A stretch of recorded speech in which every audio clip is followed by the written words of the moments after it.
Okay class, अब तक हमने बैटरीज़ के बारे में 3 तरह की बैटरीज पढ़ी हैं। प्राइमरी सेकेंडरी बैटरी पढ़ी, ठीक है ना। प्राइमरी में 2 बैटरीज पढ़ी हमने, एक तो बटन सेल पढ़ लिया, एक लैक्लांच या फिर जिसको आप ड्राई सेल कहते हो वो सेल पढ़ लिया, ठीक है ना। 2 सेल ये पढ़े।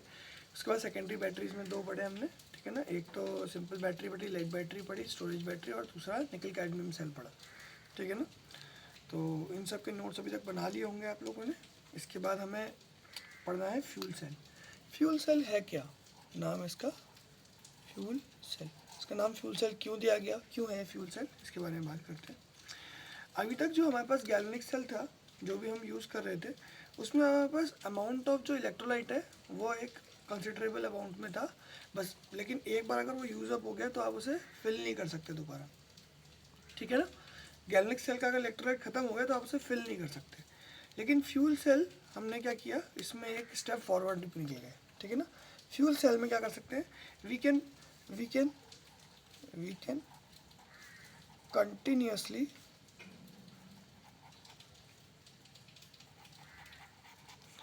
give supply of electrolyte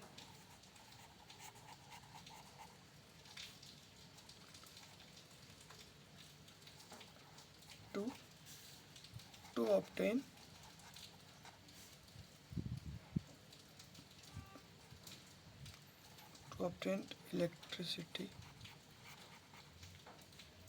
electrical energy, ठीक है।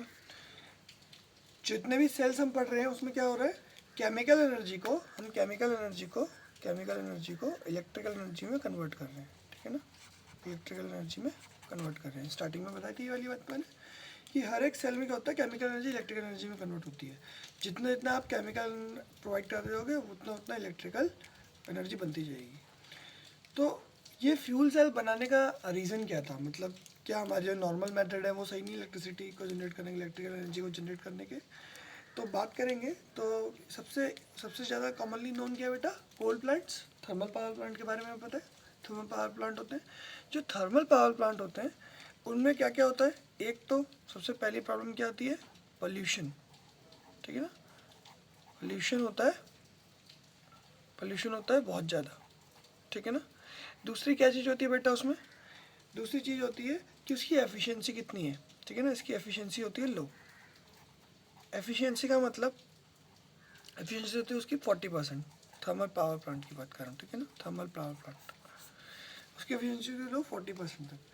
क्या होता है थर्मल पावर प्लांट में, सबसे पहले क्या करते हैं वहाँ पर हम लोग, क्या करते हैं, एक बॉयलर लेते हैं, ठीक है ना। एक बॉयलर होता है, ठीक है ना।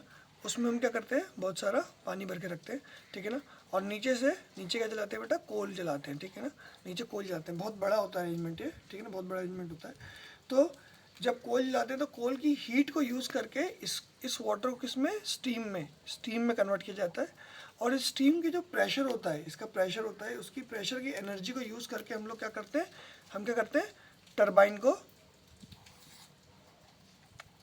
टरबाइन को घुमाने की कोशिश करते हैं, ठीक है ना।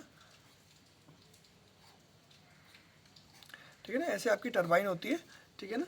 ये टरबाइन क्या होती है, टरबाइन पे ऐसे स्टीम रेगुलर पड़ रही होती है, या फिर ऐसे मान लो ऐसे पड़ रही है, और ये ऐसे ऐसे करके ये इस डायरेक्शन में घूम रही है टरबाइन। तो टरबाइन ऐसे घूमती है, जैसे ही हम लोग स्टीम इसमें स्टीम के प्रेशर से फ्लो कराते हैं। तो कन्वर्जन करा हमने वाटर का स्टीम में, और उस स्टीम की प्रेशर की वजह से इसको हेल्प से इसको घुमाया। तो इस प्रोसेस की जो एफिशिएंसी है वो सिर्फ कितनी है बेटा, 40% है, ठीक है ना। मतलब ये है कि जब आपने जो आपकी एनर्जी इनिशियल एनर्जी थी वो थर्मल एनर्जी थी, मान लो 100% आपने थर्मल एनर्जी दी, ठीक है ना, आपने 100 जूल थर्मल एनर्जी दी, तो सिर्फ आपके पास 40 जूल की ही इलेक्ट्रिकल एनर्जी आएगी। इसका मतलब ये 40% एफिशिएंसी है सर, ठीक है ना। वहीं अगर आप केमिकल एनर्जी कितनी प्रोड्यूस कर रहे हो, 100% केमिकल एनर्जी दे रहे हो, 100 जूल केमिकल एनर्जी दे रहे हो, तो इलेक्ट्रिकल एनर्जी वहाँ कितनी मिलती है, 70 जूल। तो इसकी एफिशिएंसी कितनी होगी, 70% एफिशिएंसी होगी, ठीक है ना। कितनी परसेंट है बेटा, 70% एफिशिएंसी होगी। तो ये इससे बेटर है, यस ये इससे बेटर है, सबसे बड़ी बात ये इससे बेटर है।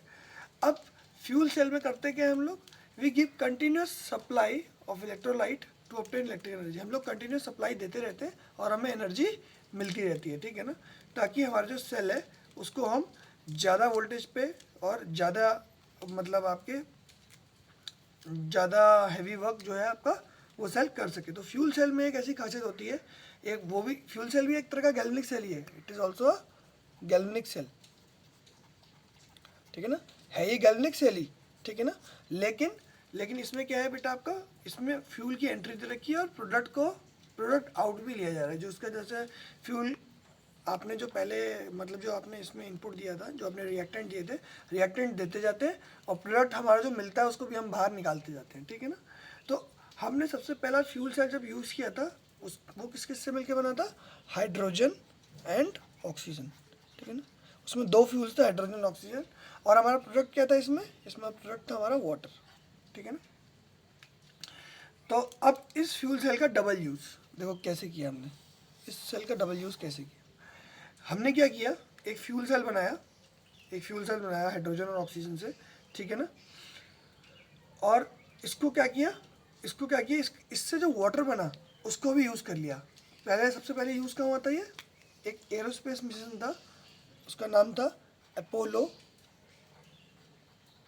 स्पेस मिशन, ठीक है ना, स्पेस,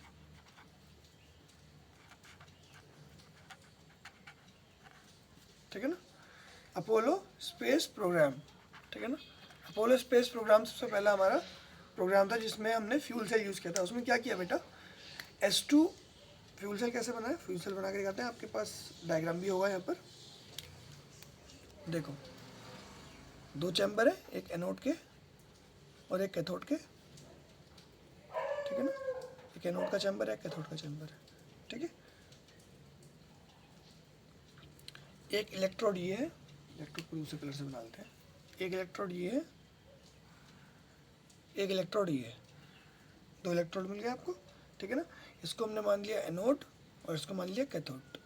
एनोड किस तरफ को मानूंगा, ऑक्सीडेशन किसका होगा बेटा, ऑक्सीडेशन किसका होगा, ठीक है ना, और यहाँ से O2 जा रही है, ठीक है ना। ये इलेक्ट्रोड्स किस चीज़ के बने, इलेक्ट्रोड किस चीज़ के बने, इलेक्ट्रोड बने हैं हमारे कार्बन एंड प्लैटिनम, ठीक है ना। कार्बन कैसा बेटा, पोरस, POROUS, पोरस कार्बन है, तभी क्या हमारा ऑक्सीजन इसके बीच से ट्रांसफर होकर इधर जाएगी। पोरस क्यों बनाया बेटा, ताकि ये रिएक्शन फिजिबल हो सके, ठीक है ना। यहाँ से जब आप ऑक्सीजन डालें तो इसके अंदर जा सके, तो हम क्या करते हैं, रेगुलरली ऑक्सीजन इसमें डालते जाते हैं और यहाँ पर एक आउटलेट ले रखा है किसका, वाटर का। यहाँ से क्या निकल रहा है बेटा, वाटर बाहर आ रहा है, ठीक है ना, यहाँ से वाटर बाहर आ रहा है। इसके अंदर जो ये जो रीजन है, ये रीजन, इस रीजन में क्या है बेटा, इलेक्ट्रोलाइट है हमारा, एक्वस मीडियम में सोडियम हाइड्रोक्साइड रखते हैं हम लोग, ठीक है ना। क्या रखते हैं बेटा, सोडियम हाइड्रोक्साइड के ऑक्सीजन सॉल्यूशन रखते हैं। ये इसलिए रखते हैं ताकि हमारी जो क्या कहते हैं रिएक्शन है थोड़ी सी फास्ट हो। क्या है ये, this is a catalyst in this, ठीक है ना। और ये प्लैटिनम भी कार्बन भी इसमें क्या है बेटा, कैटलिस्ट है। तो क्या होता है बेटा, जब आपने ये H2 और O2 डाली तो दो तरह की रिएक्शंस होगी, एक कैथोड की रिएक्शन होगी, ठीक है ना, और एक एनोड की रिएक्शन होगी। दोनों रिएक्शंस में लिख के दिखा देता हूँ। देखो कैथोड पे क्या रिएक्शन हो रही है, कैथोड पे ऑक्सीजन की रिएक्शन होगी, तो क्या होगी, O2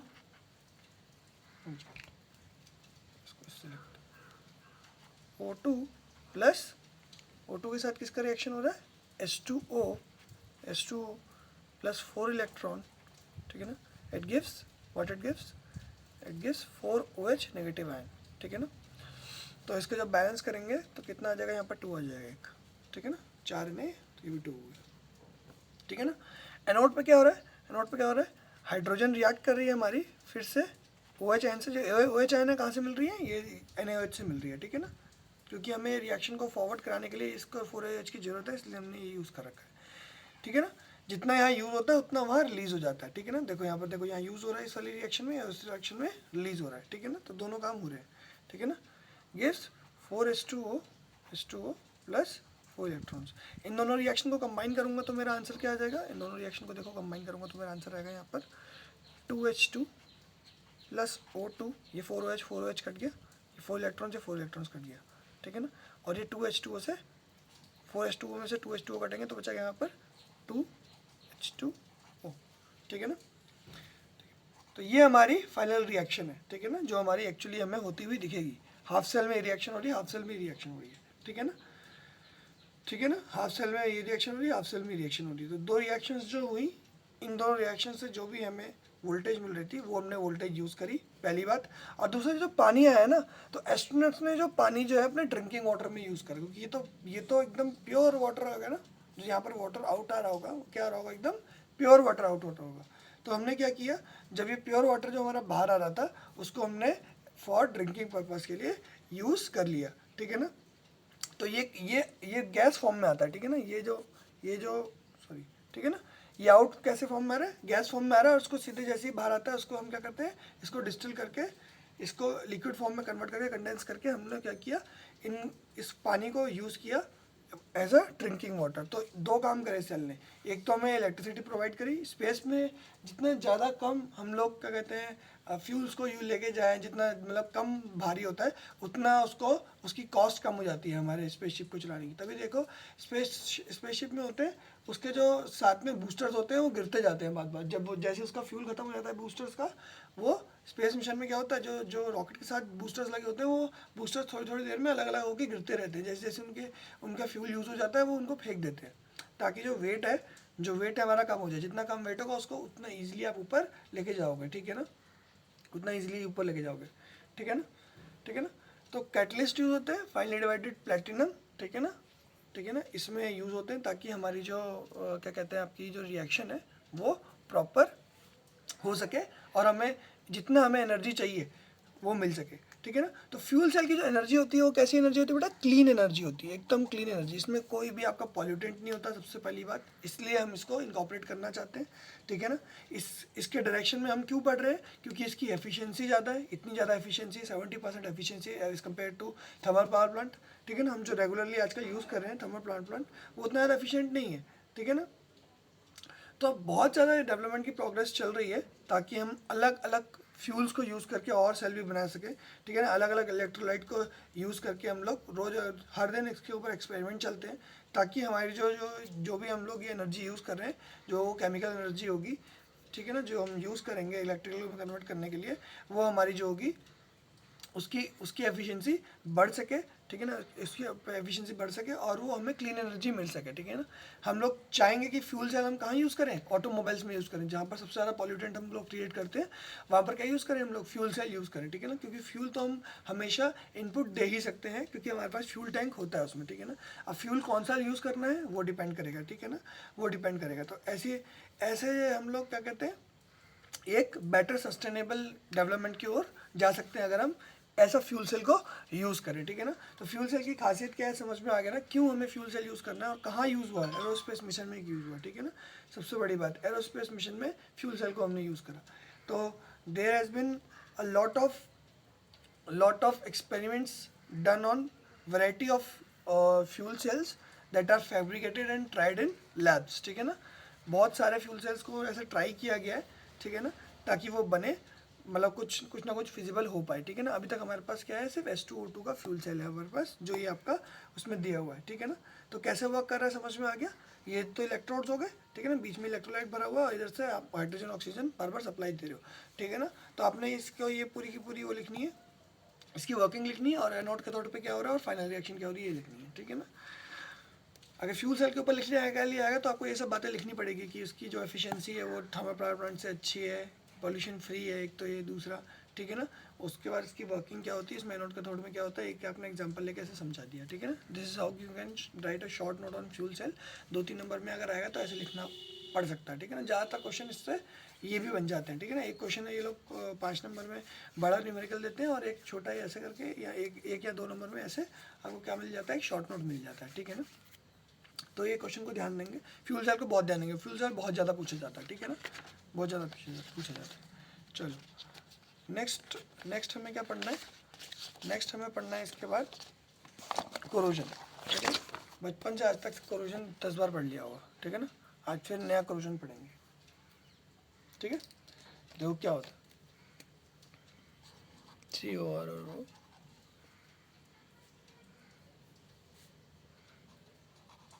ठीक है ना। तो कोरोजन को देखते हैं क्या हुआ होता है कोरोजन में। कोरोजन हमने अभी तक पढ़ा है, जब भी क्या होता है, कोई मेटल होता है, कोई मेटल होता है, वो क्या करता है, ऑक्सीजन के साथ रिएक्ट करके मेटल ऑक्साइड बना देता है, ठीक है ना।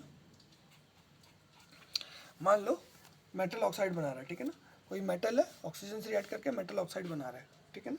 मेटल कुछ भी हो सकता है, जैसे M2O भी बन सकता है, MO भी बन सकता है, M2O3 भी बन सकता है, कुछ भी बन सकता है, बस मैंने ऐसे बता दिया है कि ये मेटल है, ऑक्सीजन के साथ रिएक्ट के MO बना रहा है, ठीक है ना। जब भी ऐसा कुछ होगा तो क्या होगा, ये जो ऑक्साइड होती है, ये जो ऑक्साइड बनती है आपकी, ये ऑक्साइड बनती है, इसकी जो स्ट्रेंथ होती है, वो प्योर मेटल से कम होती है, पहली बात, ठीक है ना। और ये हमारे लिए अनवांटेड है, ये क्या है, अनवांटेड है। तो जब भी ये होता है, ठीक है ना, अपने आप होता है एनवायरनमेंट में, उससे हम कहते हैं कोरोजन, ठीक है ना, जो कि हमारे लिए फेवरेबल नहीं होता, पहली बात तो ये। दूसरी बात ये कि जब भी आप कोरोजन होते हुए देखोगे, वहाँ पर कुछ ना कुछ पोटेंशियल जरूर जनरेट हो जाता है, ठीक है ना। तो हम इसको एज ए इलेक्ट्रोकेमिकल सेल भी देख सकते हैं, ठीक है ना, एक इलेक्ट्रोकेमिकल सेल भी देख सकते हैं एज अ कोरोजन को। कैसे देखेंगे वो भी मैं भी बताऊंगा। इससे पहले हम कोरोजन के बारे में थोड़ा सा लिख लेंगे, कोरोजन के बारे में लिखेंगे।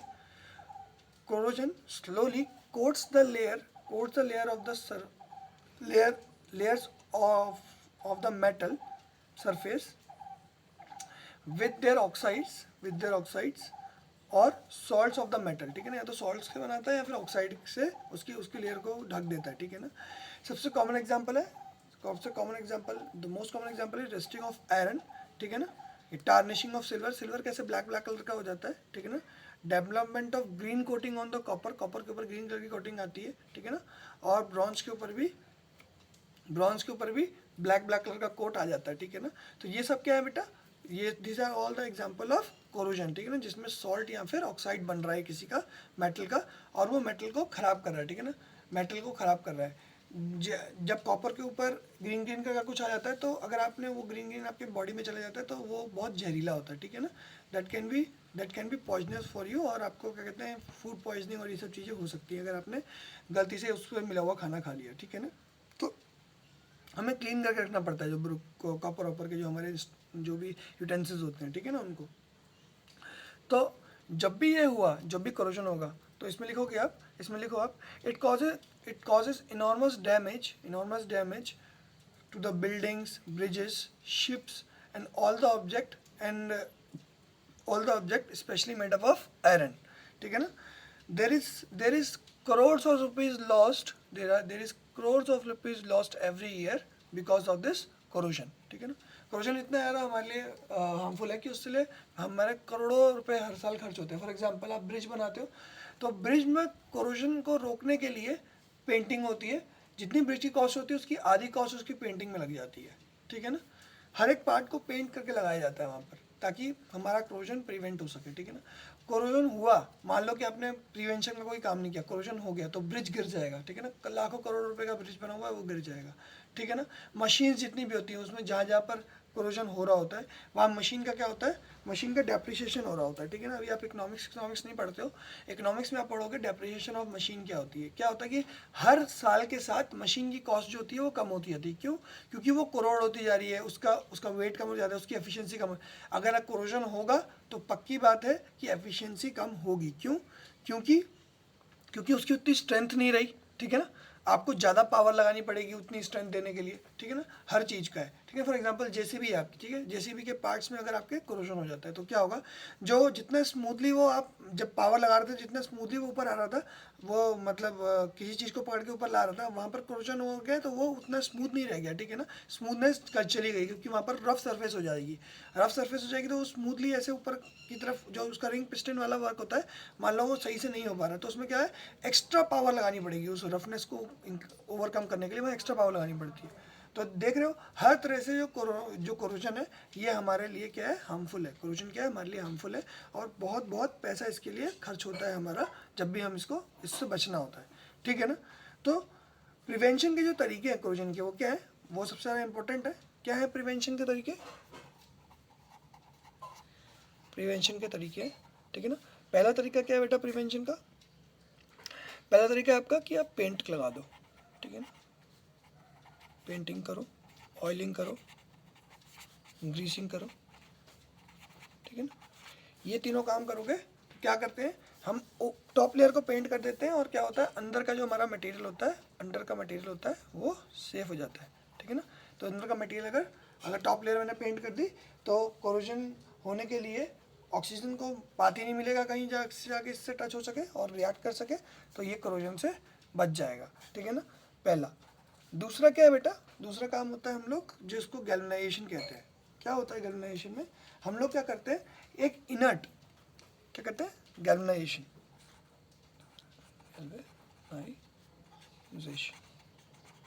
ZlTion लिख लो, SATion लिख लो, बात एक ही है, गैल्वेनाइजेशन ऐसे लिखते हैं, ठीक है ना। तो गैल्वेनाइजेशन में क्या होता है, हम क्या करते हैं, हम कोटिंग करते हैं जिंक या फिर टिन की, ठीक है ना, जिंक या फिर टिन की, किसके ऊपर, हमारे आयरन या फिर जो भी सब्सटेंस है जिसको हमें बचाना है कोरोजन से, ठीक है ना, जो भी हमारा क्या कहते हैं मेटल है उसको जिसको बचाना है हमें कोरोजन से, उसके ऊपर क्या कोटिंग करते हैं। ये क्या होते हैं, ये इनर्ट होते हैं, ठीक है ना, ये these doesn't react easily with atmospheric oxygen, ठीक है ना, ये ऑक्सीजन के साथ एकदम से रिएक्ट नहीं करते क्योंकि रिएक्टिविटी सीरीज में नीचे होते हैं, तो उनकी रिएक्टिविटी कम होती है, ठीक है ना, एक तो कम होती है इसलिए, और ये इनर्ट भी होते हैं, ठीक है ना, तो ये इजीली रिएक्ट नहीं करते हैं गैल्वेनाइजेशन। तो गैल्वेनाइजेशन में क्या होता है, हम लोग क्या करते हैं मेटल के ऊपर एक सिंगल कोट चढ़ा देते हैं, जिंक का या फिर टिन का, और बहुत ही पतला कोट चढ़ाते हैं ताकि हमारा जो मटेरियल है वो जबरदस्ती भारी ना हो जाए, ठीक है ना, बहुत ही पतला चढ़ाते हैं। तो इस प्रोसेस को क्या कहते हैं बेटा, गैल्वेनाइजेशन कहते हैं, गैल्वेनाइजेशन के थ्रू चढ़ाते हैं, ठीक है ना।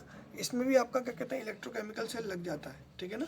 अब जैसे क्या करो, एक तरफ आपने आयरन रख दिया, आयरन का इलेक्ट्रोड बना दिया, एक तरफ आपने क्या बनाया, जिंक का इलेक्ट्रोड बना दिया और ZnSO4 उसमें रखा है। तो अब जब आप उसमें इलेक्ट्रोलिसिस कराओगे तो इधर से जिंक निकल के क्या होगा, जो आयरन का इलेक्ट्रोड होगा उसके ऊपर चढ़ जाएगा पूरा जिंक। तो जब जिंक पूरा आयरन के इलेक्ट्रोड के ऊपर चढ़ जाएगा, चारों ओर से कवरिंग कर देगा, तो वो क्या हो जाएगा, वो गैल्वेनाइज हो जाएगा, ठीक है ना। Now we have a layer of iron, layer of zinc coated on iron, ठीक है ना, ठीक है ना। और तीसरा और आखिरी जो तरीका है वो क्या है बेटा, एक सैक्रिफिशियल इलेक्ट्रोड लगा देते हैं। हम क्या करते हैं, जैसे मान लो कि आयरन है, तो आयरन के साथ क्या करते हैं हम लोग, एक ऐसा सब्सटेंस लगा देते हैं जो उससे जल्दी ऑक्सीडाइज हो सके, ठीक है ना, जो जिसका ऑक्सीडेशन पोटेंशियल जो है वो ऑक्सीजन आयरन से ज़्यादा है, ठीक है ना। उसके साथ उसको लगा देते हैं, ऐसे लेयर लगा देते हैं उसकी। अब क्या होगा, अब इन दोनों में से ऑक्सीजन किसके साथ रिएक्ट करेगी, जिसका ऑक्सीडेशन ज़्यादा होगा, ठीक है ना। उस जो भी हम यहाँ पर मेटल लगाते हैं, जो भी हम मेटल इसके साथ यूज़ करते हैं, उसको क्या कहते हैं, सैक्रिफिशियल इलेक्ट्रोड, ठीक है ना, इसको क्या कहते हैं बेटा, सैक्रिफिशियल इलेक्ट्रोड। तो तीसरी हमारी जो टेक्निक है वो क्या है, सैक्रिफिशियल इलेक्ट्रोड को हम लोग क्या करते हैं इसके साथ लगा देते हैं। जैसे फॉर एग्जांपल मैग्नीशियम या फिर जिंक, ठीक है ना, ऐसा एक इसका इलेक्ट्रोड लगा देते हैं जो कि खुद कोरोड हो जाता है, खुद उसका करोजन हो जाता है और इसको बचा लेता है, हमारे मेटल को सेव कर लेता है, ठीक है ना। तो ये तीसरा मेथड है। अब इसको मेथड को समझने के लिए हमें समझना है कि कोरोजन में होता क्या है, ठीक है ना। कोरोजन में क्या होता है, कोरोजन में एक इलेक्ट्रोकेमिकल सेल बनता है, ठीक है ना, एक इलेक्ट्रोकेमिकल सेल बनता है जिसका पोटेंशियल होता है 1.6 वोल्ट्स। कैसे बनता है देखो, ऐसे मान सकते हैं ऑक्सीडेशन भी हो रहा है, और रिडक्शन हो रहा है जब भी आपका कोरोजन हो रहा होता है, ठीक है ना। तो ऑक्सीडेशन के समय जो भी आपकी रिएक्शन है वो क्या हो रही है, आयरन सॉलिड में से क्या हो रहा है, Fe2++2 इलेक्ट्रॉन रिलीज हो रहा है, ठीक है ना। हाफ सेल पे रिएक्शन है। ओवरऑल रिएक्शन क्या हो रही थी, ओवरऑल रिएक्शन तो मेरी ये हो रही थी, Fe2+, ठीक है ना, plus H2O plus half O2। जब भी आपका कोरोजन होगा वो कम से कम उसमें ऑक्सीजन और वाटर दोनों के दोनों होने ही चाहिए। जब अगर मॉइस्चर कंटेंट में नहीं होगा तो आपका कोरोजन नहीं होता है। ये आपको पता होगा कि अगर आपने एक्सपेरिमेंट किया होगा छोटी क्लासेस में कि एक नेल है, उसको मैंने पूरा पानी में डुबा दिया, उसमें कभी कोरोजन नहीं होगा, ठीक है ना, क्योंकि उसमें क्या है, सिर्फ पानी है इसमें, कोई एयर नहीं है, ठीक है ना। और मैंने क्या किया यहाँ पर एनहाइड्रस,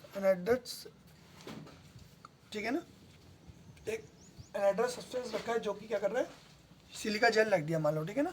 उसमें क्या किया मैंने, नहीं लग दी। सिलिका जेल क्यों रखा, ताकि एयर का जो मॉइस्चर है वो सारा खिंच जाए। अब इस एयर में बिल्कुल मॉइस्चर नहीं है, ठीक है ना। मैंने इसके अंदर क्या लिखा है, कील रखी, इसमें भी कभी कोरोजन नहीं होगा। कोरोजन कब होगा, जब कील ऐसे पड़ी होगी, इसमें पानी और यहाँ इतना में पानी भरा हुआ है, ठीक है ना, और थोड़ा सा इसमें एयर भी है, ठीक है ना। तो एयर और वाटर दोनों का प्रेजेंस जरूरी है, ठीक है ना। तो फाइनल मेरी क्या होगी, ये होगी। इसमें क्या होता है, Fe2O3 प्लस यहाँ पर 4H प्लस, ठीक है ना। एक्वस का मतलब क्या है कि वाटर कंटेंट था हमारे पास, ठीक है ना, इसमें वाटर कंटेंट था, ठीक है ना। तो ऑक्सीडेशन के समय पे ये रिएक्शन हो रही है, एक जगह पर ये रिएक्शन हो रही है, और रिडक्शन के कहाँ हो रहा है, जहाँ पर ये रिएक्शन हो रही है। ऑक्सीजन क्या कर रहा है, 4H के साथ मिलके और 4E के साथ मिलके, 4 इलेक्ट्रॉन के साथ मिलके क्या बना रहा है, ठीक है ना, वाटर बना रहा है, ठीक है ना। तो दो रिएक्शन हो रही थी, एनोड पे एक रिएक्शन हुई, ठीक है ना, एनोड पे एक रिएक्शन हुई, this reaction is on anode, ठीक है ना। और कैथोड पे रिएक्शन हुई, कैथोड पे ये रिएक्शन हुई, ठीक है ना। तो जब ये दोनों रिएक्शन हुई, ठीक है ना, कि Fe से Fe2+ बना, देखो, ठीक है ना। तो इसको जस्ट उल्टा करके लिख दिया मैंने। इसका इलेक्ट्रॉन पोटेंशियल कितना है बेटा, 0.44, ठीक है ना, माइनस का, ठीक है, माइनस का 0.44 है, सॉरी, इसका प्लस 0.44 आएगा, आप पीछे देखना, ठीक है ना। एकदम उल्टा लिखा है ना मैंने, रिडक्शन ही ऑक्सीडेशन लिखा हुआ है, इसलिए प्लस 0.44। और इसका पोटेंशियल कितना होता है बेटा, 1.23 वोल्ट्स। इसका पोटेंशियल कितना है बेटा, 1.23 वोल्ट्स, ठीक है ना। तो इस टोटल इसका सेल का पोटेंशियल कितना होगा, इन दोनों को ऐड करोगे, कल भी सिखाया था ये क्लास में, कितना आ जाएगा, 1.67 वोल्ट्स, ठीक है ना, ठीक है ना।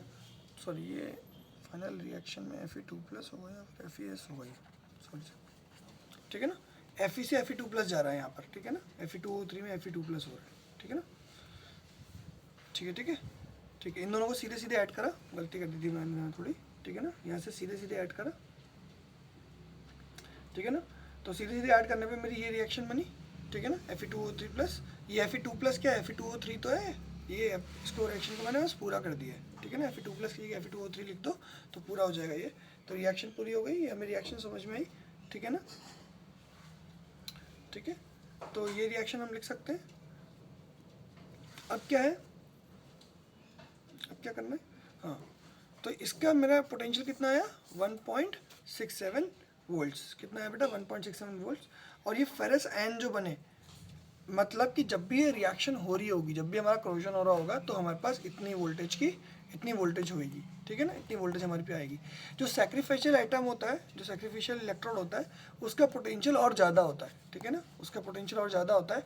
इसलिए क्या होता है, वो पहले क्या हो जाता है, वो पहले हो जाता है, पहले कोरोड हो जाता है उससे, और इसको बचा लेता है। सारी की सारी ऑक्सीजन के साथ जब रिएक्ट कर जाएगा, जब ऑक्सीजन होगी ही नहीं, ठीक है ना, ऑक्सीजन वाटर बचेगा नहीं, सारे के साथ ये रिएक्ट हो जाएगा, तो ये हमारा आयरन बच जाएगा, ठीक है ना। तो कोरोजन को हम ऐसा कैसे देख सकते हैं, हम कोरोजन को देख सकते हैं एज अ इलेक्ट्रोकेमिकल सेल, ठीक है ना, हम एज अ इलेक्ट्रोकेमिकल सेल देख सकते हैं। तो केमिस्ट्री के हिसाब से इसको इलेक्ट्रोकेमिकल फिनोमेना में ऐसे करके डील करते हैं, ठीक है ना। आपकी बुक में जो डायग्राम दे रखा है उसको देख लेना बेटा, फिगर 3.13, उसमें बता रखा है कि कहाँ से आयरन रिएक्ट हो रही है, एक तरफ एनोड बन रही है, एक तरफ कैथोड बन रही है, ठीक है ना। कहाँ एनोड बनेगी, जहाँ पर भी इलेक्ट्रॉन रिलीज हो रहा है, वहाँ पर क्या हो रहा होगा, वहाँ पर ऑक्सीडेशन, यानी कि वहाँ पर एनोड बन रही होगी। और जहाँ पर इलेक्ट्रॉन्स गेन हो रहे हैं, जहाँ पर इलेक्ट्रॉन गेन कर जा रहा है, ठीक है ना, जहाँ पर Fe2O3 बन रहा है, जिस जगह पे बन रहा है, वहाँ क्या हो जाएगा बेटा, वहाँ कैथोड हो जाएगा आपका, ठीक है ना। तो जहाँ आयरन है, जहाँ पे प्योर मेटल है, वहाँ पर एनोड है, जहाँ ऑक्साइड बन रहा है, वहाँ पर कैथोड है, ठीक है ना। तो कोरोजन के साथ आपका चैप्टर यहाँ पे खत्म होता है, ठीक है ना, आपका चैप्टर यहाँ खत्म होता है। और इंडेक्स क्वेश्चन है इसमें 3.13, 3.14, 3.15, तीनों के तीनों क्या है आपके थ्योरेटिकल है। ये तीनों आप खुद करोगे, ये मैं नहीं कराऊंगा, आप थ्योरेटिकल जो क्वेश्चन है उसको खुद लिखेंगे, उसका आंसर खुद लिखेंगे। नहीं आएगा तो बात आप अलग है, आप मेरे को क्लास में, जब मैं नेक्स्ट क्लास आपकी सैटरडे को एक क्लास होगी बेटा, जिसमें आपको एक्सरसाइज क्वेश्चन फिनिश कर लेने, मैंने आपको बताया था, ज़्यादा क्वेश्चन नहीं है इसमें, ठीक है ना, 18 क्वेश्चन है सिर्फ, जिसमें से 4 मैं ऑलरेडी करा चुका हूँ, ठीक है ना। तो 14 क्वेश्चन ही हैं आपके पास सिर्फ, तो वो 14 क्वेश्चन कंप्लीट कर लेंगे आप, और हम सैटरडे को क्या करेंगे, उसको डिस्कस करेंगे। तो कल की क्लास बची, कल की क्लास में क्या करेंगे, कल की क्लास में हम लोग कुछ आपके जो भी मेरे को डाउट्स आएंगे कि मेरे को सर डाउट ये हो रहा है, तो वो डाउट्स को डिस्कस कर लेंगे। मतलब मैं कल जो वीडियो बनाऊंगा उसमें सिर्फ आपके डाउट्स के बारे में होगा, एक तरह से रिवीजन होगा, ठीक है ना, ठीक है ना। और मैं ये बता दूंगा कि आपका सिलेबस क्या है आपके टेस्ट का, ठीक है ना, जो आपका एग्जाम होने वाला है, यूटी होने वाला है, उसका सिलेबस भी देख लेंगे, ठीक है ना। Thank you students.